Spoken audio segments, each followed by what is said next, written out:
como título, a iluminação espiritual do crente. Queremos aproveitar para, iniciando, pedir desculpa pelo atraso de 10 minutos, porque estamos estreando nessa situação de online, da tecnologia, mas Deus está no controle de todas as coisas e vamos agradecer a Ele. Senhor, nosso Deus, nosso Pai, nós te louvamos por tudo que tu tem feito em nossas vidas, pelas provações, pelas tribulações, mas nunca angústia nem ansiedade, porque sabemos que tu está no controle de todas as coisas e nos ajudando, Senhor Deus, a ter fidelidade contigo e saber que tu estás no comando com tua misericórdia. Seja conosco, Senhor Deus, nesse dia, ajuda-nos a transmitir esta tua palavra, para que possamos, Senhor Deus, a cada dia mais ser mais fiéis a Ti, consciente que precisamos conhecer a Tua palavra, que é a Tua palavra que nos vivifica e é luz para nossos caminhos. Seja conosco, nos orienta e orienta Teu servo para administrar essa palavra, esta lição, Senhor Deus, que ele possa ser capacitado, e já como é sempre capacitado pelo Teu Santo Espírito, para nos transmitir a Tua boa obra, Senhor Deus. Em nome de Jesus, nós te pedimos, fica conosco e nos ajuda agora e sempre. Amém. Queremos agradecer ao pastor pelo esforço de estarmos presentes e aos demais que estão aqui conosco. Vamos estudar hoje a lição número 4 da revista do trimestre, que fala sobre a igreja eleita. Já fizemos baseado na carta de Paulo aos Efésios, a segunda carta doutrinária de Paulo, que a primeira foi a de Romanos, aos Romanos, e nessa lição a gente vamos ver como ele nos explica e nos orienta. Não era só aquele tempo do pessoal de Éfeso, ou na igreja primitiva, ou no começo da sua caminhada apostólica, mas sim para nós hoje, porque a palavra de Deus sempre se renova. E enquanto isso, vamos ver as 3 primeiras lições, já vimos nas 3 primeiras lições, como foi desenvolvido e como estava sendo poderia ser uma carta para Efésios, mas na verdade há estudiosos que dizem que essa carta pode ter sido uma circular para todas as igrejas, porque precisava do povo. A Romanos foi escrito para mostrar a eles que Jesus Cristo tinha nascido, esforçou-se, morreu e foi ressuscitado e hoje está à destra do Pai intercedendo por nós. Mas por enquanto é advogado, mas com certeza está voltando como juiz para poder para julgarmos as nossas vidas. E então vamos à situação da segunda carta, que é a de Efésios, que ele fala agora é saber como estamos vivendo e como pretendemos ser e viver ao lado dele, porque fomos por ele resgatados, transformados em filhos adotivos através dele. Através dele fomos filhos do adotivo para com Deus, reconciliado, redimido, e agora precisamos ser iluminados pelo Espírito Santo para podermos ter no futuro, para todos aqueles que forem fiéis até o fim, receberem a glória da vida. E como pretendemos vamos entoar o hino número 491, que é através do irmão Alexandre, que fica a discussão aqui. Em filhos adotivos através dele.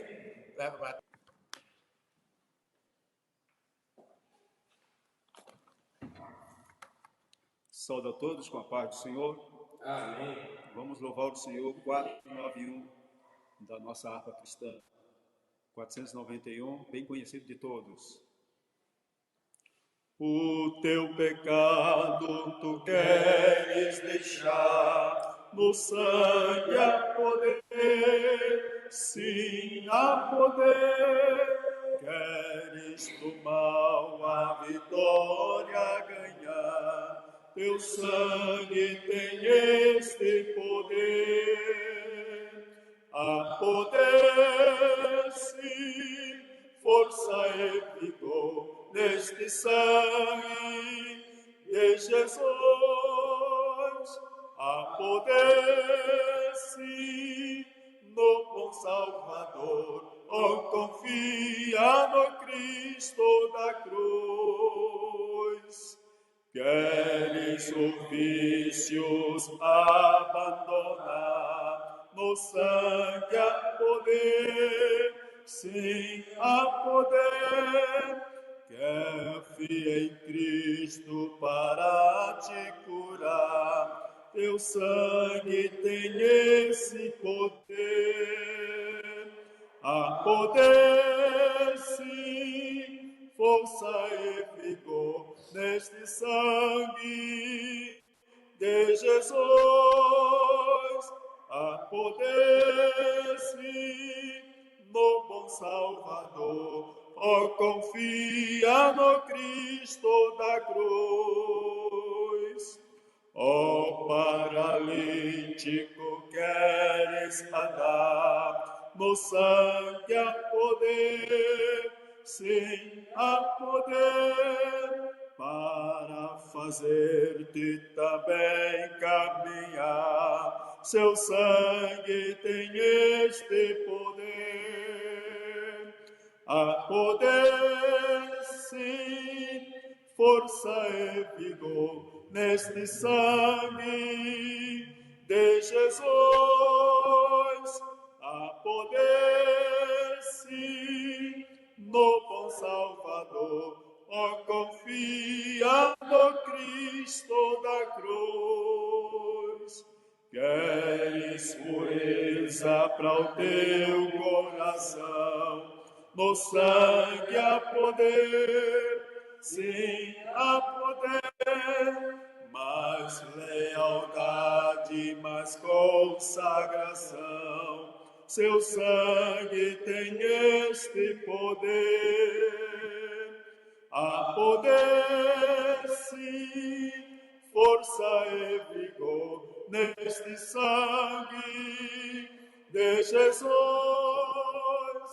Há poder, sim, no bom Salvador. Oh, confia no Cristo da cruz. Queres de Cristo a mensagem levar? No sangue há poder, sim, há poder. Cores com os anjos na glória cantar, seu sangue tem este poder. Há poder, sim, força e vigor neste sangue de Jesus. Há poder, sim, no bom Salvador. Oh, confia no Cristo da cruz. Amém. Aleluia. Se queres poder, é no sangue de Jesus. E para que isso aconteça, precisamos andar com Ele. A lição que vamos estudar hoje tem como texto áureo: para que o Deus de nosso Senhor Jesus Cristo, o Pai da glória, vos dê em seu conhecimento o espírito de sabedoria e de revelação.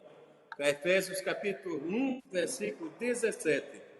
É a leitura bíblica, faz parte da leitura bíblica. E a verdade prática, a vocação do crente inclui a herança de preciosas riquezas conferidas aos eleitos pela grandeza do poder. Vimos nas lições anteriores que nós fomos eleitos e predestinados desde o princípio do mundo.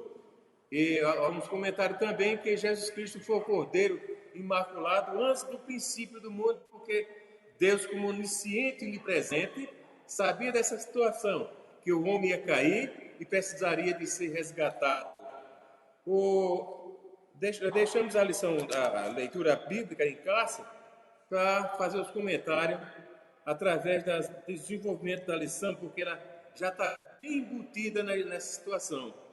O apóstolo Paulo, escrevendo aos Efésios, ele faz essa situação.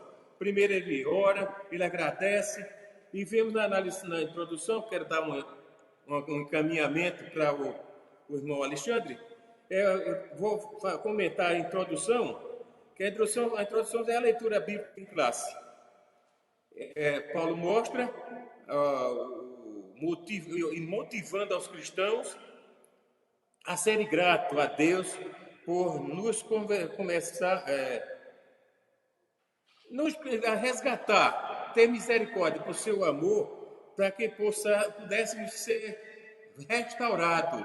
Ele explica lá no capítulo 5 de 2 Coríntios, capítulo 5, 17, ele diz que então em Cristo Jesus nova criatura é. Ele fala também lá em Mateus, aqueles que querem se seguir a mim, negue-se a si mesmo e sigam-me. Então, a proposta de Deus para resgatar o homem não é imposição, e sim, se você quer. Desde o princípio, até na inauguração do templo de Salomão, ele falou, segundo as Crônicas 7, 14, se o povo que chama pelo meu nome, se me ouvir, se arrepender dos seus pecados, se converterem e buscar a minha face, aí sim, mas é o si, não é obrigatório. Quem ele quer faz feito Saulo. Saulo foi resgatado, porque Saulo estava sendo preparado. Então, que depois vira o apóstolo Paulo. Ele fala também sobre orar intercessoriamente, orar pelos outros e motivar com isto, compreender que por ser comparado a consequência desta, comparado a ser igual a Cristo, que na lição 2, na segunda lição, vimos que o cristão deve chegar à estatura de Jesus Cristo. Ou seja, não foi nessa lição, isso foi sim no trimestre passado, que o cristão seria redimido, buscar a perfeição. Como foi dito, Deus tinha falado para Abraão que ele deveria andar na presença dele, ser perfeito, e essa perfeição é quase impossível chegarmos a 100%, ou seja, 75% já é um bom nível e já seremos resgatados por Deus. Mas é necessário isso. E essa motivação dá para Paulo o conceito de assim, eu andei, consigo ser preso em Cristo. Embora quando ele escreve essa carta, ele está preso fisicamente em Roma, mas espiritualmente ele está preso em Cristo, porque Cristo é que nos liberta de todo o pecado. E estamos também agora presos nele, porque estamos gozando da sua palavra, do seu amor. E nessa situação, Romanos 8, Paulo escrevendo a Romanos, no capítulo 8, ele diz que a nossa dificuldade aqui é grande. Não encontraremos flores, e sim os espinhos. Assim como Paulo mesmo sofreu na pele as tentações só não, as perseguições, as tribulações, os encarceramentos, mas ele disse no capítulo 8, versículo 18, ele diz assim, nada se compara com a glória que eu hei de herdar após esta vida. Então, nessa situação, o capítulo e a situação de tribulação, de angústia, de perseguição, o próprio Jesus Cristo, em Mateus 7, nas bem-aventuranças, ele diz assim, bem-aventurados sois vós quando forem injuriados, perseguidos por minha causa. Regozijai-vos e acreditai que grande é o teu gozo. Então, o Paulo e Silas na prisão, tendo aquele louvor, aquela adoração, sentindo-se amargurado, preso, algemado, com os grilhões nas pernas, dentro do cárcere, ele falava um para o outro, Silas, há deduções que a gente tem, até o hino falando sobre isso, Paulo, Silas, como é que está a situação? Como é que a gente pode? Vamos agradecer a Deus, vamos pedir a Deus, como é que os braços estão presos, os pernas estão presos, mas a nossa boca está livre, vamos adorá-lo, louvando a Deus. Então, em tudo dá graça. Essa é a vontade do cristão verdadeiro, que busca ser iluminado pelo Espírito Santo. E agora eu peço ao irmão Alexandre que dê continuidade a essa maravilhosa lição, chamada Iluminação da Vida Cristã. Iluminação espiritual do crente, ou seja, a dedicação para sermos bons exemplos e sermos testemunho de cristão verdadeiro diante de Deus e diante do povo. Amém?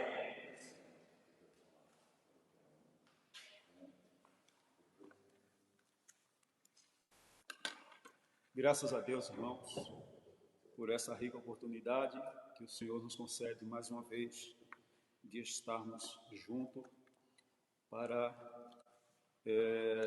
dissertarmos sobre a palavra do Senhor, o ensinamento bíblico da escola dominical. Mais uma vez essa semana, estamos ainda nesse segundo trimestre deste ano e estudando essa lição tão maravilhosa que é desse trimestre. A aula deste domingo, Iluminação Espiritual do Crente. Foi falado já aqui pelo irmão Salatiel algumas coisas, né? E agora vamos partir para a nossa aula. Eu vou partir... O assunto está descrito no livro de Éfeso, capítulo 1, do versículo 15 até o 23. Né? Eu não vou ler, as horas já decorrem, né? E eu vou partir direto para o primeiro ponto da nossa lição. O irmão Salatiel já leu a introdução para nós.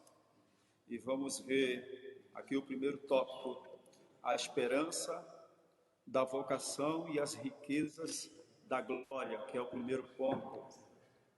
O apóstolo ensina que os salvos precisam ser iluminados para compreenderem quais são a esperança da vocação e as riquezas da sua herança.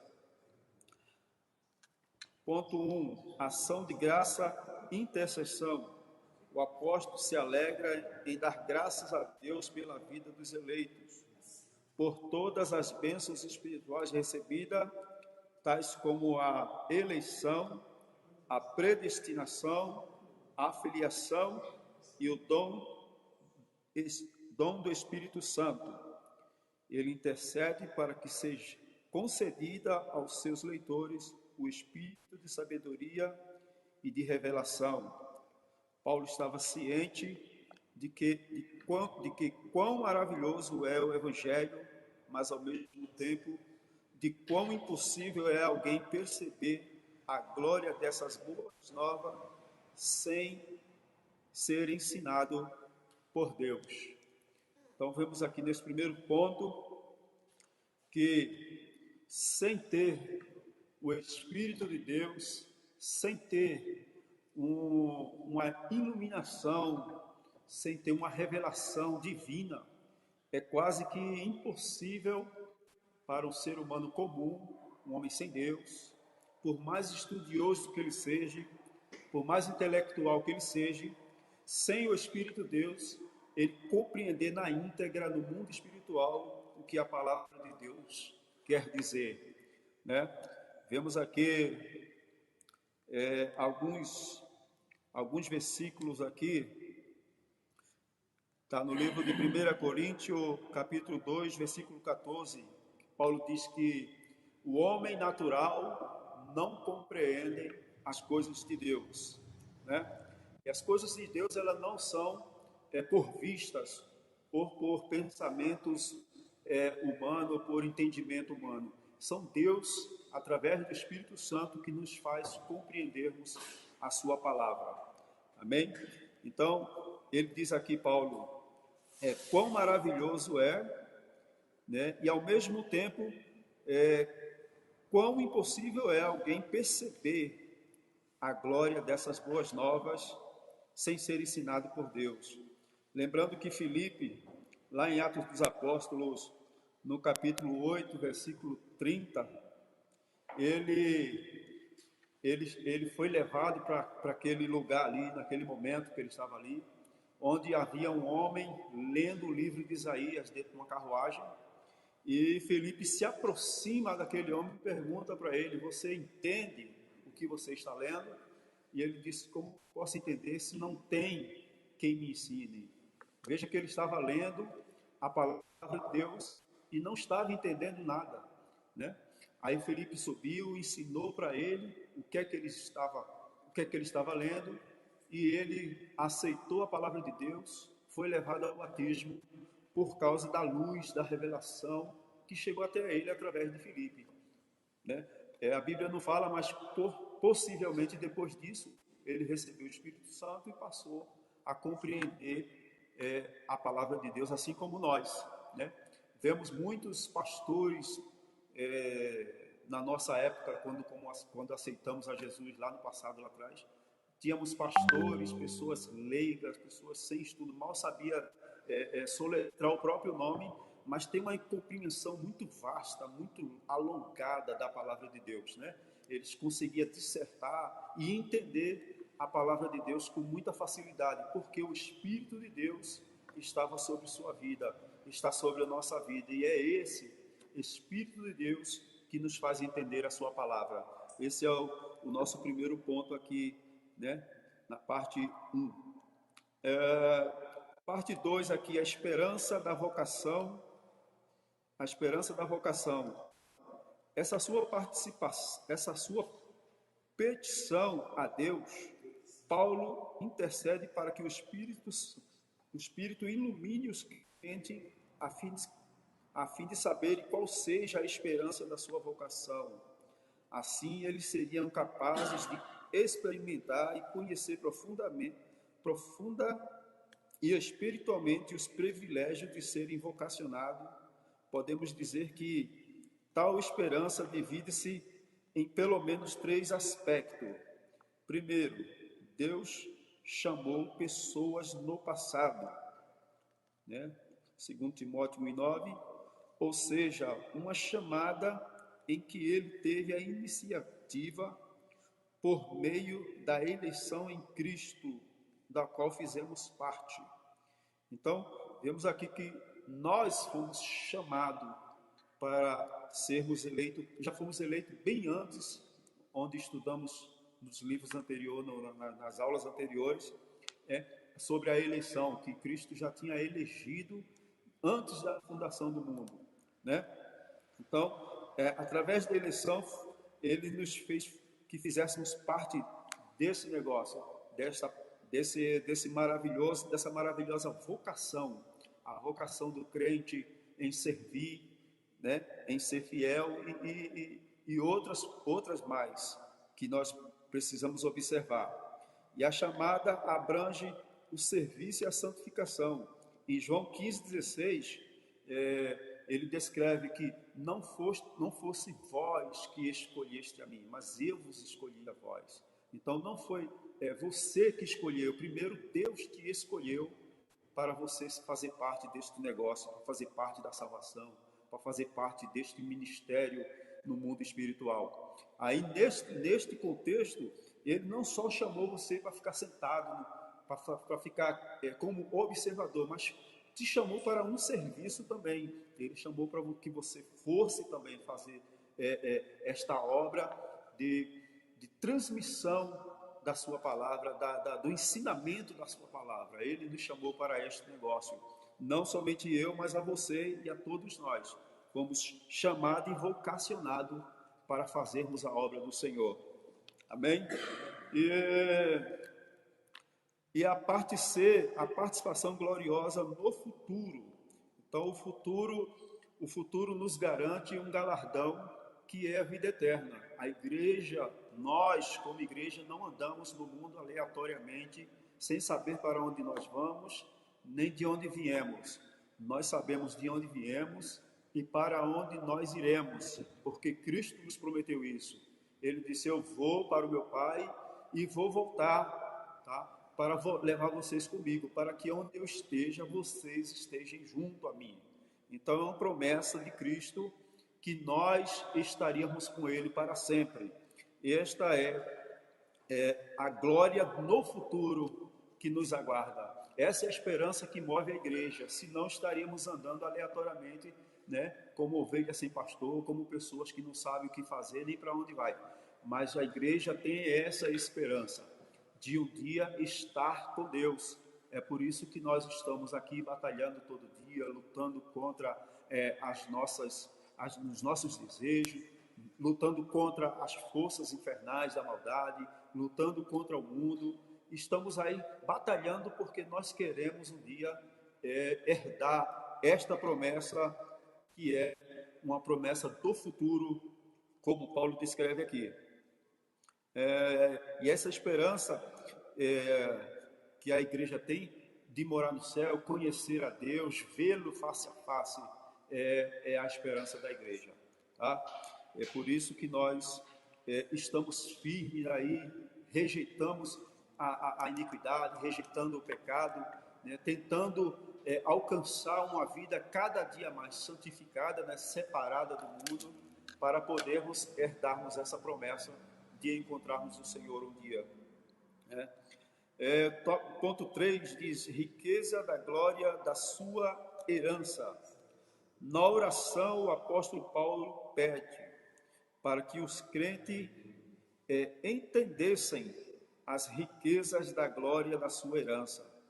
1:18. A expressão sua herança enfatiza o que Deus deu aos seus eleitos. Já o termo riqueza refere-se às maravilhosas bênçãos que acompanham o plano da salvação, tal como o perdão dos nossos pecados, a adoção de filho e as bênçãos que serão desfrutadas no porvir, que foi o que acabei de falar para os irmãos. Então, as riquezas, né? E não podemos desprezar o fato de que saímos de uma vida medíocre, né? Saímos de uma vida de pecado, uma vida sem honra, né? Éramos, por natureza, inimigo de Deus, éramos condenados, né? Já para a perdição, mas Cristo nos resgatou, nos deu esse privilégio. Por isso que Paulo, ele faz os seus agradecimentos, ele faz suas orações, para que a igreja entendesse, né, o quão grande esta maravilhosa bênção que é as riquezas que ele se refere aqui, que é o perdão do pecado, né, e é a salvação da nossa alma. Devemos dar sempre graças a Deus, ser agradecidos a Ele por tamanhas bênçãos que nos tem proporcionado cada dia ao Senhor nosso Deus. Amém? Como, por exemplo, vemos aqui ainda no tópico 3, né? Como, por exemplo, vemos Deus Cristo o adorarmos, se no dia do passado os fiéis estão reunidos nas bodas do Cordeiro. Falamos já dessa esperança que nós temos. Então, os salvos tomarão posse da herança preparada desde a fundação do mundo, né? Então, já havia falado que Cristo já havia nos elegido, nos predestinado antes da fundação do mundo para essa tão grande salvação, né? Vamos para o ponto 2, tópico 2, excelente grandeza e força do poder divino. O poder divino é imensurável e nada pode detê-lo. Em sua carta, Paulo se esmera no esforço de traduzir a grandiosidade e eficácia desse poder que opera em favor do crente. Sobre a excelente grandeza do seu poder, o apóstolo orou para que os salvos pudessem entender a sobreexcelente grandeza do poder de Deus. Perceber que a palavra sobre excelente é traduzida do grego operbala, que na forma objetivada significa extraordinário, né? A expressão seguinte, megitos, grandeza, objetiva, enaltecer a magnitude do poder de Deus, que a tudo sobrepuja. O termo dunamis, que traduzido por poder, indica efeitos miraculosos que requerem força fora de medida. Então aqui Paulo fala da maneira mais simplificada para nós entendermos sobre o poder de Deus, que não se pode se comparar, não se pode medir, não se dá nem para imaginar o tamanho e a grandeza desse poder, né? Imagine-se se você ou alguém conseguiria conter uma explosão de uma bomba nuclear, se alguém conseguisse fazer isso. Então, o poder de Deus é muito superior de sorte que a nossa capacidade de imaginação não chega nem perto de entender esse poder, nem de compreendê-lo, porque ele vai muito, muito, muito mais além do que a nossa capacidade pequena de compreensão possa entender esse poder, né? Esse poder, ele sobrepuja qualquer poder que o homem possa imaginar ter. Ele vai muito mais além, o poder de Deus. Ele vai sobre controle da morte, controle da vida, controle do universo, do espaço, tudo. O poder de Deus está em todos os cantos, né? E nada pode detê-lo, nada pode deter a ação de Deus com o seu poder em ação, em eminência no momento que ele quiser agir. A Bíblia diz, operando Deus, quem o impedirá, né? Quer dizer, dá-nos a entender que ninguém nem nada pode fazer esse poder, essa operação do poder de Deus agir em favor da igreja, em favor do seu povo, em seu favor, em meu favor. Quando Deus quiser agir, meu irmão, não haverá nada que possa o deter. Ele vai agir e a sua vitória, a sua bênção chegará, porque nada pode impedir a ação do Deus Todo-Poderoso. Glórias ao nome do Senhor.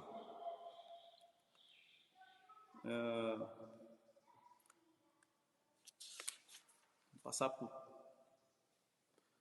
para a próxima parte, que parte 2, do tópico 2, a força do poder divino. Na sentença, segundo a esperança da força do seu poder, o apóstolo faz uso de 3 vocábulos gregos, que concordem entre si. Primeiro, a palavra operação, que é a tradução de energia, que também significa eficácia, sinalizando a ideia de poder em atividade.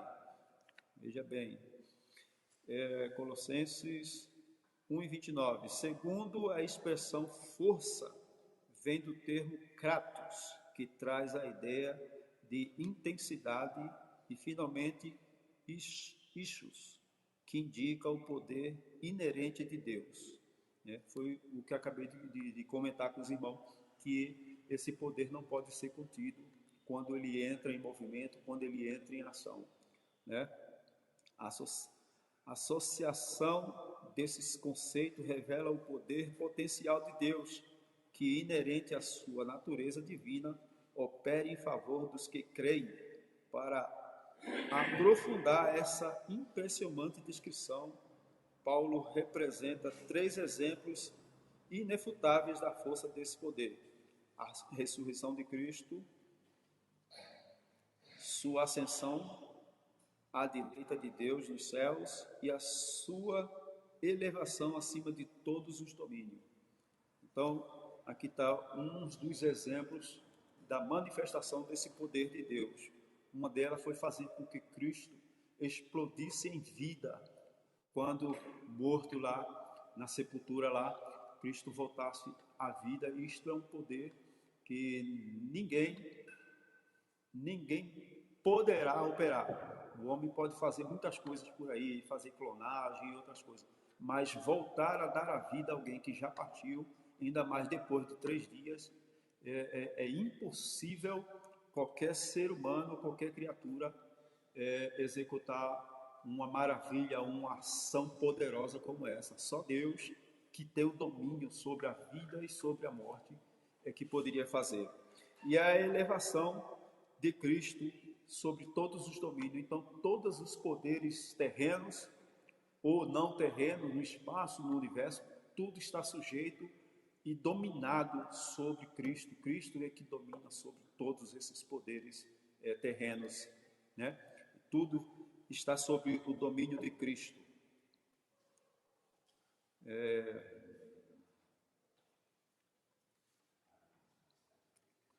O salmista Davi, no capítulo 62, versículo 11, deixou claro uma frase importante aqui. Ele disse: uma coisa disse Deus, e 2 vezes eu a ouvi, que o poder pertence a Deus.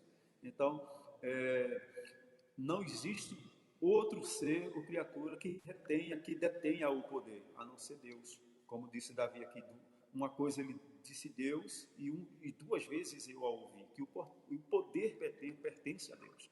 Então o poder, né, a magnificência, a autoridade, tudo está sobre Deus, porque Ele é onipotente. Está falando da onipotência de Deus, um dos seus atributos, né, que não é compartilhado com ninguém, com nenhum ser. Pertence somente a Deus, todo o poder.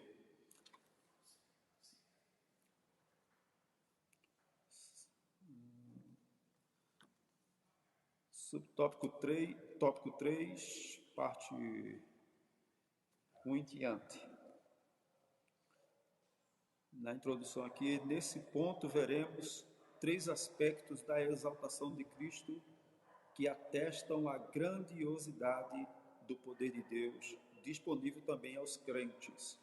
Então, vamos ver o que é que o Senhor disponibilizou para a sua igreja aqui.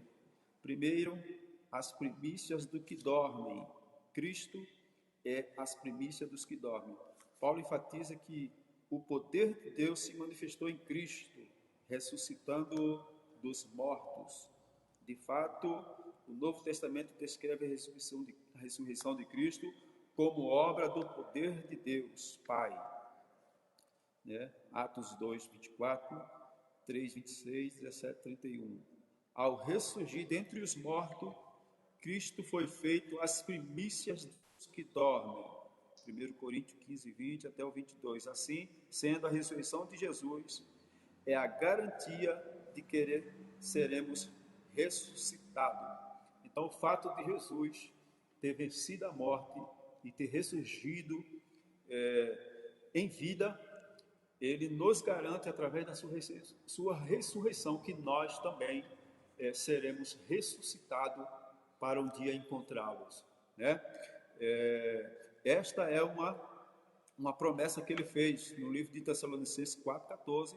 Paulo fala sobre isso aí, né? Que os que estão mortos ressuscitarão, né, para encontrar o Senhor nos ares. Então, é uma promessa de Deus que você, eu, se não partimos em vida aqui, a sua vida, a vida de Cristo não foi enquanto estivermos vivos, nós ficássemos tranquilos que na ressurreição dos mortos nós seríamos conduzidos até Deus nessa ressurreição. Então, você, a igreja, todos que foram antes de nós, né, que já dormiram no Senhor, tem essa garantia que será ressuscitado, né? Será ressuscitado, viu? Ponto 2, Cristo elevado à direita de Deus Pai, Deus. Paulo reforça o poder de Deus quando da revelação de Cristo ao trono, pondo à sua direita nos céus. Aqui está o enfoque, a ascensão messiânica, né? Aqui se cumpre a palavra de Deus, né? Quando Cristo é levado aos céus, a sua ascensão, os discípulos veem lá, alguns, e todos comprovam Cristo voltando para o Pai na sua ascensão lá. Exaltação para uma posição de honra e autoridade indica completo triunfo de Cristo sobre o pecado e a força do mal. Então, Cristo se fez pecado por nós, né? Padeceu na cruz e venceu lá na cruz, né, o pecado e a morte, e venceu tudo ali. E isso nos garantiu também que seremos salvos e seremos um dia assunto ao céu com Ele. Tá? Esse triunfo também está assegurado aos salvos. Paulo, no livro de Coríntios, capítulo 15, 56 e 57, endossa a participar da vida celestial, conforme indica a expressão, nos fez assentar no lugar celestial. Assim, tanto a ressurreição como a ascensão de Cristo são obras do poder do Pai. Então, o poder do Pai foi sempre manifestado através de Cristo aqui na terra. E esse poder fez com que Jesus ressuscitasse, esse poder fez com que Jesus fosse assunto ao céu, fosse elevado às alturas, e é esse poder que fez ele sentar à sua direita, à sua destra, e esse mesmo poder deu a Cristo todo o domínio e toda a autoridade e poder sobre todas as coisas. E esse mesmo poder elegeu Cristo também como cabeça da igreja, da qual você e eu, nós somos o corpo, né? Então, Cristo, ele é como posso expressar aqui para os irmãos, é a expressão viva da vontade de Deus aqui na terra. Cristo, uma expressão viva da vontade de Deus aqui na terra. E a igreja deve ser a expressão viva da vontade de Cristo também aqui na terra. A igreja deve ser. Cristo exaltado sobremaneira. Nesse ponto, Paulo ensina que o poder de Deus exaltou Cristo acima de todo principado, poder e potestade e domínio, e de todo nome que se nomeia. Significa que ele foi exaltado acima de toda eminência do bem e do mal, e de todo título que se possa conferir nessa era e também no porvir. O resultado deste triunfo traz duplo benefício para a igreja. Primeiro, que Deus fez Cristo o cabeça da igreja. E segundo, que Deus designou a igreja para ser a expressão plena de Cristo. Isso significa que nenhum poder pode prevalecer contra a igreja do Senhor. Então, nada, nenhum poder, nenhuma hostes, nada pode prevalecer contra a igreja. Jesus disse, sobre esta pedra eu edificarei a minha igreja, e as portas, são várias portas, dando a entender que são várias forças, vários poderes neste mundo que operaria contra a igreja. E ele disse, nenhuma destas portas prevalecerá contra a sua igreja. Por quê? Porque Cristo, ele é o nosso Deus, tá? É ele quem comanda, é ele quem determina, é ele que retém todo o poder. Então, se ele tem todo o poder, nenhum poder pode sobrepujar, nenhum poder pode subjugar a vontade de Cristo, porque ele é o Senhor da igreja. E quando ele quer, ele faz, e quando ele opera, não tem quem impeça. Então, nada pode interferir nesse aspecto do poder de Deus, no poder de Cristo, porque ele é o Senhor da igreja. Sendo ele Senhor da igreja, a igreja está sob a sua proteção, né? Lá no livro de Salmo 98, disse, debaixo das suas asas estará segura. A igreja está abrigada debaixo das asas do Todo-Poderoso, o Senhor nosso Deus. Então, as portas do inferno, ela não pode prevalecer contra a igreja de Deus.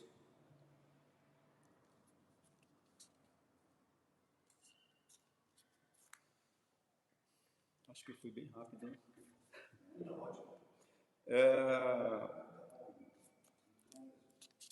Conclusão aqui, meus irmãos, vou ler aqui para os irmãos, conclusão. Embravecido com as bênçãos espirituais, Paulo mantém a adoração contínua ao eterno Deus, a atitude que deve ser seguida por todos os salvos. A compreensão das dádivas da salvação demonstra o excelso valor daquilo que Deus fez por nós. Seus atos poderosos viabilizam a transformação, a glorificação dos que creem. Aleluia. Graças a Deus. Então, esse poder de Deus que nos alcançou, nos trouxe aqui, nos transformou, né?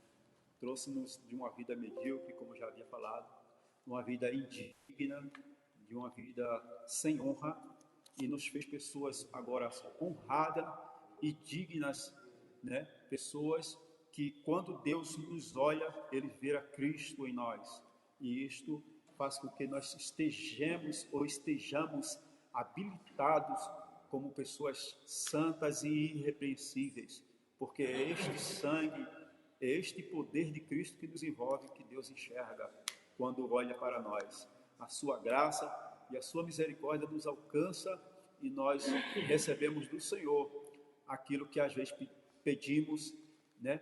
Pedimos muitas coisas e alcançamos, porque Deus olha para a gente com um olhar de amor, né?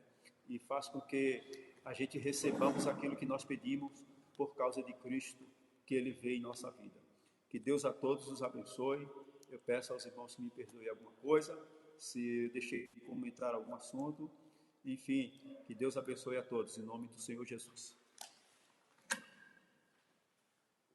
Amém. Então chegamos ao final da nossa lição sobre a iluminação espiritual da vida crística do crente. E para a semana teremos a nossa penúltima aula com certeza, em nome de Jesus, eu estou profetizando, pastor, que nós teremos a penúltima, porque estamos com saudade dos irmãos ao estarmos ao vivo, presente, com contato físico, não ainda obedecendo àquela regra que nos diz precisamos manter distância razoável e distância social, né? Aqueles apertos de mãos, abraços. E é bíblico. Esdras capítulo 7, versículo 26, nos diz: aquele que não obedece ao seu rei e ao seu Deus é passivo de punição. Então vamos obedecer não só as nossas autoridades civis, como também as nossas autoridades eclesiásticas, que nos informam que devemos ter cuidado com essa tristeza que está assolando o mundo. Chegamos à conclusão e os irmãos que queiram participar, principalmente para manter essa situação, responda o questionário no final da lição. Tem 5 perguntas e eu deixaria para a meditação dos irmãos, ou então para pesquisar, a terceira pergunta. Cite os 3 exemplos irrefutáveis que Paulo apresenta acerca da força de Deus, da força do poder de Deus.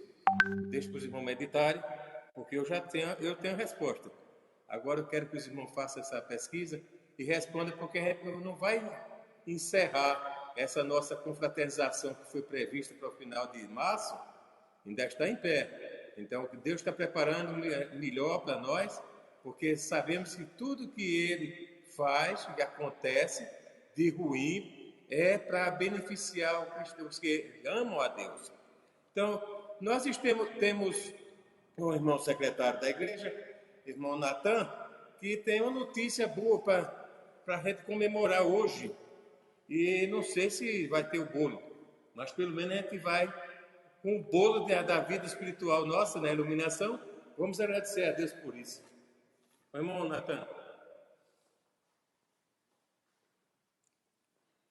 Saúde dos irmãos com a paz do Senhor Jesus. Hoje nós temos a grata satisfação de estar comemorando o aniversário da nossa irmã Stephanie. Nós queríamos parabenizar a nossa irmã Stephanie por mais um ano de vida, a esposa do irmão Eliezer. Que Deus venha abençoar a sua vida, que Deus venha abençoar os seus planos, a sua família, que se aproveite o seu dia. Também eu gostaria de parabenizar as minhas cunhadas, a Thalita e a Tamares, que também está completando o ano no dia de hoje. Deus vai abençoar a vida de vocês também.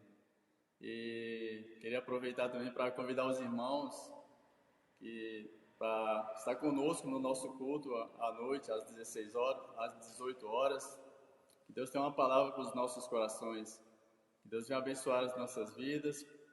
Que às 18 horas estamos reunidos aqui de novo, alguns irmãos, sem aglomeração, respeitando as ordens, a direção do nosso pastor, mantendo a distância permitida, e que Deus venha falar aos nossos corações nesta noite. Convido vocês, a cada um de vocês que está assistindo, que assistiu essa escola, essa aula, que às 18 horas estejam aqui para nós adorarmos ao Senhor. Eu agradeço a oportunidade em nome de Jesus. Amém. Para esses jovens, que na realidade são todos jovens, eu indicaria o versículo 1 de Eclesiastes, capítulo 12, que diz: buscai o Senhor, ou melhor, vamos ler que é melhor, né? Para ficar memorizado melhor.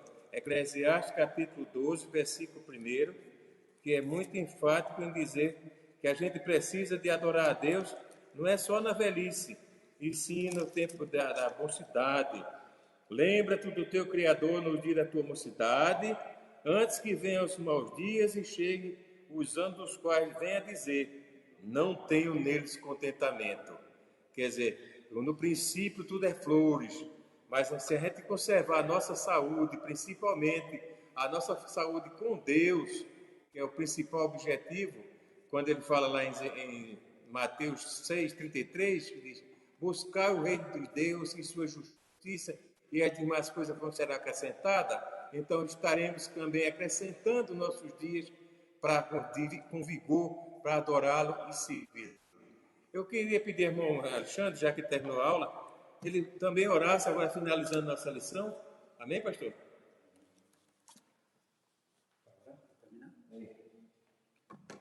Meus irmãos, vamos orar agradecendo a Deus por esse dia. Já começou muito abençoado. Eu espero que o dia de cada um dos irmãos seja um dia de vitória e de bênção também, né? Que todos possam desfrutar da companhia um do outro em paz, com alegria no Senhor Jesus, tá? Oremos ao Senhor. Senhor nosso Deus e Pai querido, eterno Deus, Pai grandioso e maravilhoso, nós te agradecemos por este momento que passamos aqui na sua casa, aprendendo a sua palavra, Senhor, que nós possamos aplicá-la em nossos corações, para podermos andarmos melhor na sua presença, para podermos fazermos o que é certo, de acordo com como manda a tua palavra. Guarda o teu povo em tua santa paz, guarda o seu povo debaixo das tuas asas. Meu Deus, abriga-nos em segurança, livra-nos do mal. Meu Pai, tu disseste na tua palavra que nenhum mal nos sucederá e nem praga chegaria à nossa tenda. E nós acreditamos assim, Senhor, que nenhum mal atingirá o teu servo, a tua serva, pois o Senhor tem guardado a tua igreja debaixo das tuas mãos potentes. Nós te agradecemos por esse instante e te pedimos a sua bênção para o culto de hoje à noite. Fala conosco, usa o teu servo que vai nos transmitir a tua palavra e nos abençoe em nome de Jesus. Amém. Deus abençoe e dá esse